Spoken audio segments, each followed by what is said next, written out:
So with the chapter 6 of Two Blue Vortex out now, I have now come to realize that the underdog of Boruto is Mitsuki. Let me explain. By underdog, I in no means that he's weak or that he's pathetic or that he, can't be as powerful as Boruto and Kawaki, because I actually disagree with that, right?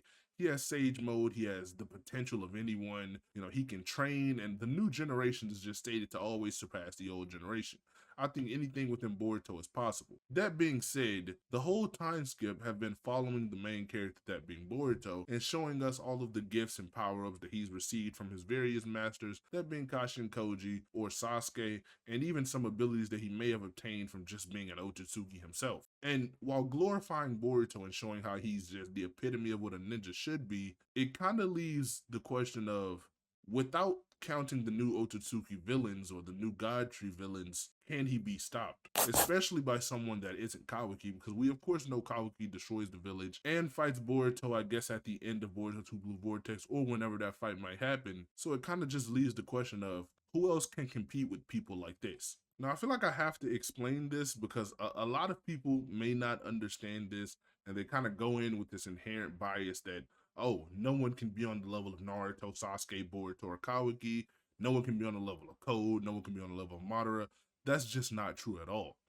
The new generation is always stated to surpass the old generation. However long that may take, it varies, but it happens. That's a consistent narrative within Naruto and Boruto.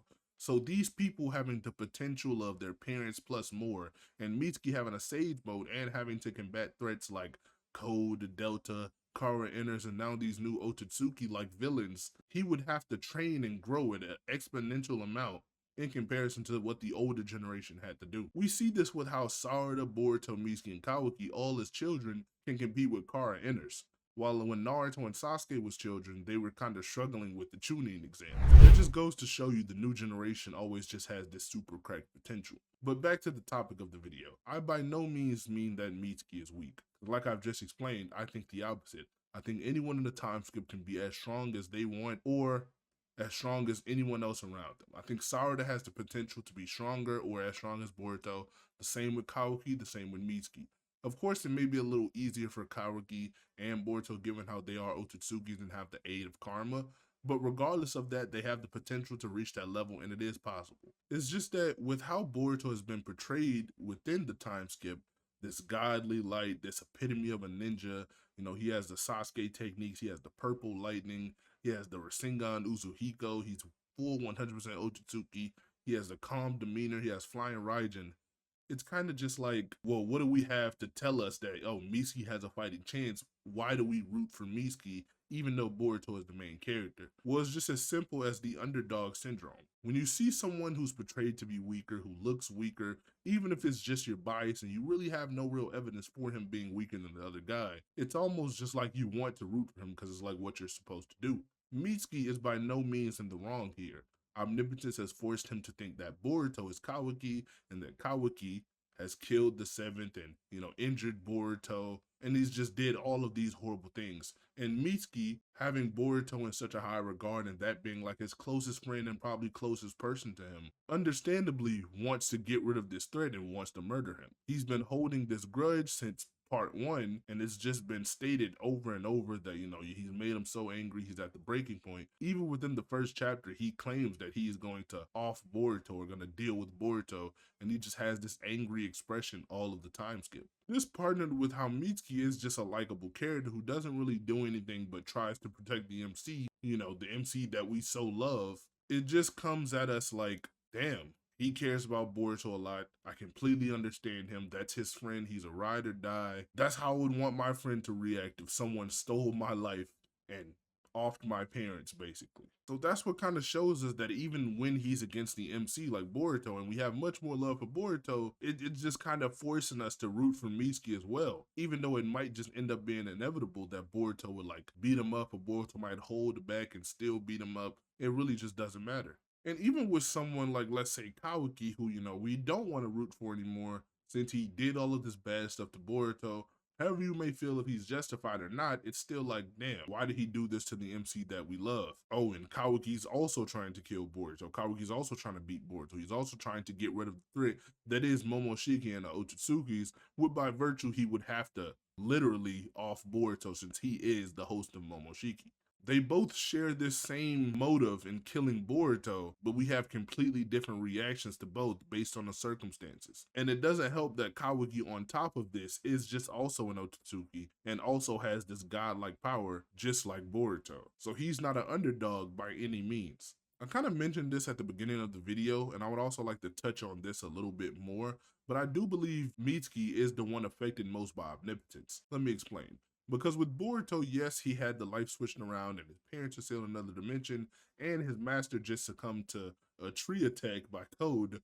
It's not like he can't do anything, right? He's stronger than Code, he's inherited all of Sasuke's techniques, and he also can travel dimensions. So he has the means, he just has to put the means to use in order to get to the end goal that is saving everyone and reversing Omnipotence. So we know in the end that Boruto is most likely going to be good due to all of the training and all of the powers that we've seen him utilize in the time skip first 6 chapters alone. And someone like Kawaki, he's basically not affected by Omnipotence at all. I mean, he resists the jutsu, no one hates him, and he has a free home in the Leaf Village that he basically has under his fingertips because he is the strongest there currently. Even someone like Sarada, yeah, her dad's in a tree, her mom is still alive, but she also just resists Omnipotence. Boruto just explained to her the whole situation, and with her Mangekyo and training and the potential, just by virtue of being Sasuke's daughter and being part of the new generation, she has the ability to combat these threats as well. And she's just partnered with the strongest or one of the strongest in the history of Naruto at all. So it's like at the end of the day, she's probably thinking it's gonna be okay. Boruto's here to help, I'm here to help, and I have Sumire. They have all of these things at their disposal to help them deal with the issue that is Omnipotence. But when you look at Mitsuki, it's just, Boruto is my whole world. I really only care about Boruto, and I care about Boruto the most, and Omnipotence is forcing me to hate him. So from a viewer perspective, we're like, oh, this is Boruto, why are you fighting him? Even if Omnipotence gets reversed, and you like gravely injured, you're probably not gonna live with yourself. You're probably still gonna be angry at yourself. And it's just Mitsuki stuck in a hard position because he thinks the person he's living with is Boruto. When it's not, it's actually the person who's causing all of this anger. Which sucks even more that Mitsuki himself doesn't know that, but we do. It makes you just want to root for him, want him to do the right thing, want him to be successful. Even if it's against the real Boruto, the fact that he thinks it's Kawaki, we still want him to be successful so he can just have one happy thing in his life and so he can relieve all of this anger that he has pent up. But also having the thought in the back of our head that he will inevitably lose due to Boruto's gifts and just shinobi prowess and just how he's portrayed as this godlike figure within the time skip also just tugs at us because it's like he's in this horrible situation, but he has no means to the ends, like Sarada, like Kawaki, like Boruto. He's just stuck in the worst possible position, being in a tough situation with no one to help him and also no way to get out of it. He will lose to Boruto. He won't resist Omnipotence unless they completely break it, which will probably take months to years. And he has also no one to help him. I mean, the person he lives with, Kawaki, just tells him off and is so rude to him, he probably doesn't even feel like he has a friend anymore. And he just feels like he has this anger and one-sided anger that Kawaki does not seem to even feel. It kind of makes him a bit of a tragic character as well. Because we know that all the evil stuff that his father did, and you know, how his father treated his peers and the people he loved, we were always kind of like, Orochimaru's evil, he deserves it. Orochimaru has a son, we're all like, okay, he's reformed, but he's still Orochimaru's son. Then he completely surpasses expectation and is like one of the most kind-hearted and pure characters that we've ever seen. He loves one person so much so that he will sacrifice his life, put his life on the line, and try to kill their other teammate just for that one person. He's really just like an outsider who happens to live in the Leaf Village. No friends, no allies, no anything, just one goal and angry emotions. And again, I would like to reiterate the fact that, yeah, I think it's possible for Mitsuki to scale to Boruto, but in the end, I know Boruto is gonna win, because for Mitsuki to win, he has to kill Boruto. And we just know via the flash forward time skip portion that we see in chapter 1, he doesn't die. So we know Mitsuki loses here. Regardless of scaling in speed or AP, regardless of his high diff, Mitski loses. Therefore, his goal is not complete. He's going to stay angry and stay in the bad predicament that he is in right now. It doesn't help that the entire village is destroyed and he's nowhere to be found in the time skip. So while knowing that our endeavors are fruitless, we still root for him. He is a complete underdog through and through, and that's what I think makes this fight even more hype. Because all of the attacks and all of the dodging and all the cool moves that we saw at the end of chapter 6, we all know inevitably it's going to be for nothing, and Mitsuki is still going to end up this sad and depressed character, which I think is perfectly fine. I love underdogs. Of course, you know, with the character that I enjoy, like Mitsuki, I don't completely hate him. You know, I don't wish ill intent on Mitsuki. I hope he does have a good ending, or there's gold at the end of the rainbow for him. But what this does for me is this further propels Boruto and Kawaki's character. It propels Boruto because he's like, yeah, he has a serious attitude, and he has to beat Mitsuki in order to continue his plan of saving everyone, even though he knows how much pain it's going to cause Mitsuki. And this propels Kawaki because, yeah, Kawaki probably doesn't care about Mitsuki. Him seeing Mitsuki defeated will probably be kind of good for him, because now he'll have Boruto all to himself and he wants to kill all the Otsutsuki's. So it's like there's actually just objectively no good way for it to end for Mitsuki. If he kills him, right, which I don't think he's gonna do, if he kills Boruto, when Kawaki wakes up from Mitsuki sneak and attack him, he's gonna be mad because he got sneak attacked in his own village by someone who supposedly cares about him, so he's probably gonna be mad at that.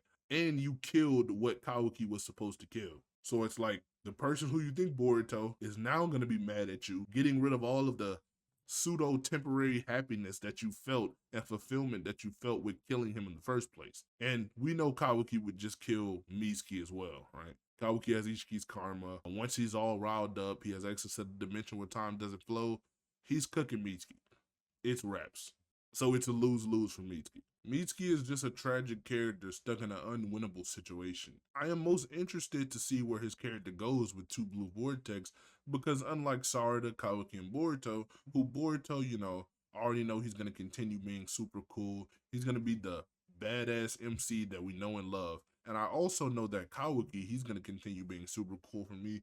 He's going to be the evil guy that clashes with Boruto, not only in ideals, but just physically. And Sarada is going to step up and be, you know, the person who defeats Hidari, which is Sasuke's Jubi clone, show her MS ability, and be the strong female side character, or I guess third or tertiary main character that she's supposed to be. But with Mitsuki, don't know where he's going to go. Excited to see where he does go, but it's going to end up tragic inevitably. I don't think Mitsuki has a happy ending in store for him. With that being said, I hope you enjoyed this video, and I do think that Mitsuki is the most tragic underdog in shonen, or at the very least, Boruto.